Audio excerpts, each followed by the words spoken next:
In your 20s and 30s, it's easy to feel like you're invincible. You're young, probably smart and attractive, and you've got the world by the tail. This is the time to take risks. It's also the time when life finds ways to trip you up. The truth is that many of us never recover from these early mistakes. In fact, some of us never even figure out what we did wrong in the first place. And so we keep making the same mistakes over and over again without realizing that they're dragging us down ever deeper into financial quicksand. To help prevent this kind of catastrophe from happening to you, here are 5 common money traps that can ruin your financial future if left unchecked.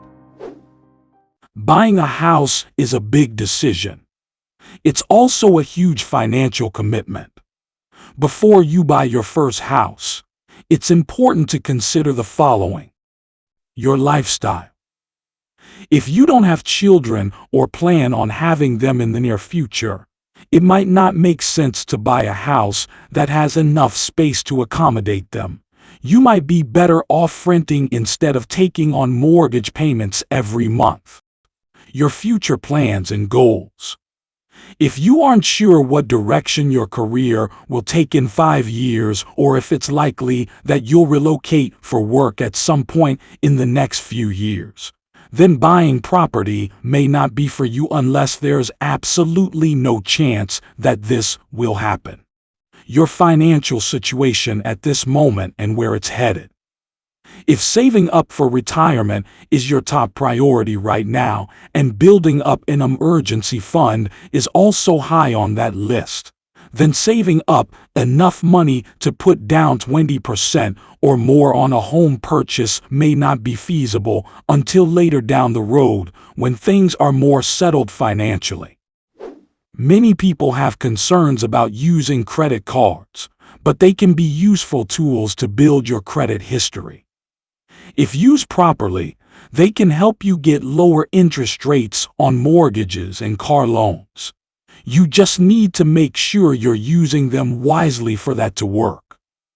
Here are some tips. Use a card with a low annual fee, such as no annual fee or $50 and under. Always pay off the balance in full each month to avoid interest charges. You'll also get the best rewards program this way. High interest charges can easily wipe out your rewards. It doesn't take a lot of money to get what you want out of life. You just have to be smart about how you spend it. Auto insurance is one area where we could all save some cash, but it's hard for most people because they don't know where to start or what questions to ask. Now, let's talk about the next big mistake that you could be making. Investing in the wrong investments.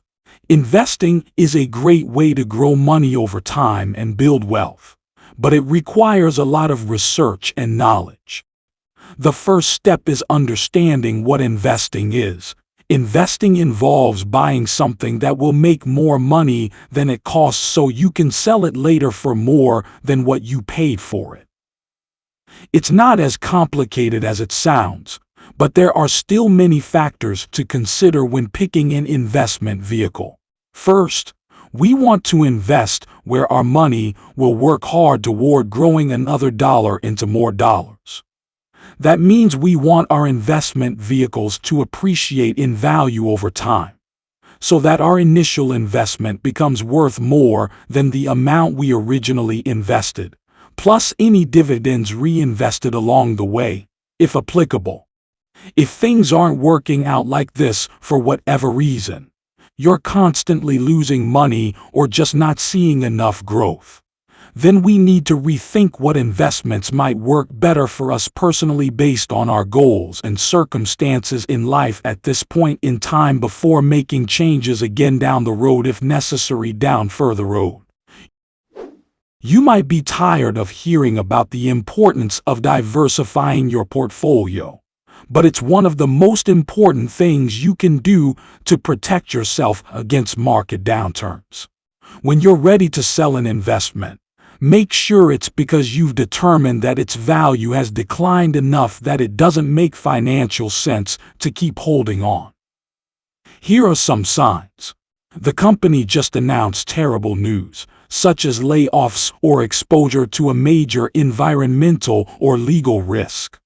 The company is buying back shares from its shareholders at a premium price, meaning they're optimistic about what their stock will be worth in the future.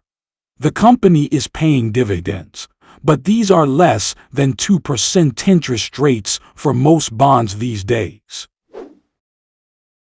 Every year, it seems like the retirement age is getting pushed back further and further. You may not be able to retire at 65 or even 67 anymore if you want to leave comfortably in your golden years. That said, it's still important to plan for life after work.